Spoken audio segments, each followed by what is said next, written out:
Hi, it's me again with CorelDraw Tips and Tricks. I'm going to show you tonight how to draw something like or very similar to this.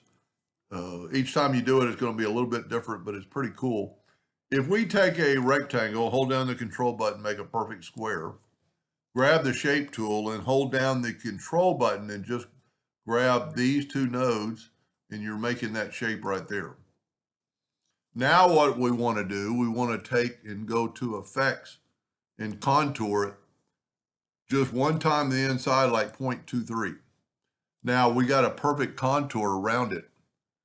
But if we take it all and go up to object and break the contour apart, we can actually take that interior contour and with the four-sided cross, have it snap to there. So you get a new shape when we fill it in with the Smart Fill tool. Now we're going to need this shape to kind of center it. So what I'm going to do, I'm going to go ahead and just put it back, and for a second I'm going to group it together, and then I'm going to Control D to duplicate it, double click on the rotation and put it right there, rotate it 90 degrees, Control D, Control D. Now, we don't have to, but I always like getting rid of those lines, and I've got my nudge factor set pretty high.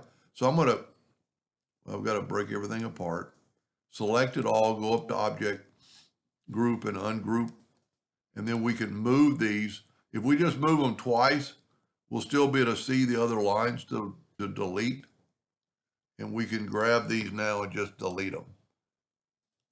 Well, what it does, it takes away that red line from the center part to make it look like this item that it is. Now, Control G to group it. I'm going to hit P, put it in the center of the page.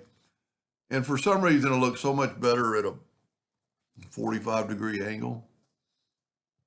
Now this is all grouped together, so we're going to Control D, holding down the Shift key and get that two-sided arrow, and holding down the Shift key, and it'll go like that.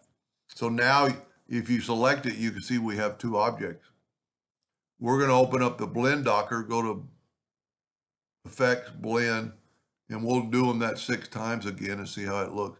We could actually maybe go 7. Well, you know what? Let's try 8. As long as they don't touch too much, I think it'll look good. Now, nothing special about it really, but it just kind of folds in on itself. Now, when we put a black box around it, it really makes it pop. I'm going to go to Object Order, back a page. And there's more stuff you could do with this. Since the video wasn't too long, I'm going to go ahead. Well, you know what we need to do is go to Object and break the blend apart. Go to Object and ungroup it. It kind of sounds weird that you have to ungroup it because the blend does put groups there. Now group it together. You know what? We'll go ahead and put this back because we can grab our item. Let's go to the interactive fill tool and see what we can do. Let's just swipe across, but let's put it in an elliptical form. Now that's kind of the problem because we got so many different. You know what? What I should have done is probably, let's see if we can't. Let me ungroup it. Let's see if we can't combine them. See what happens. Go to Object. No, combine in an object. Maybe because I've got still a group.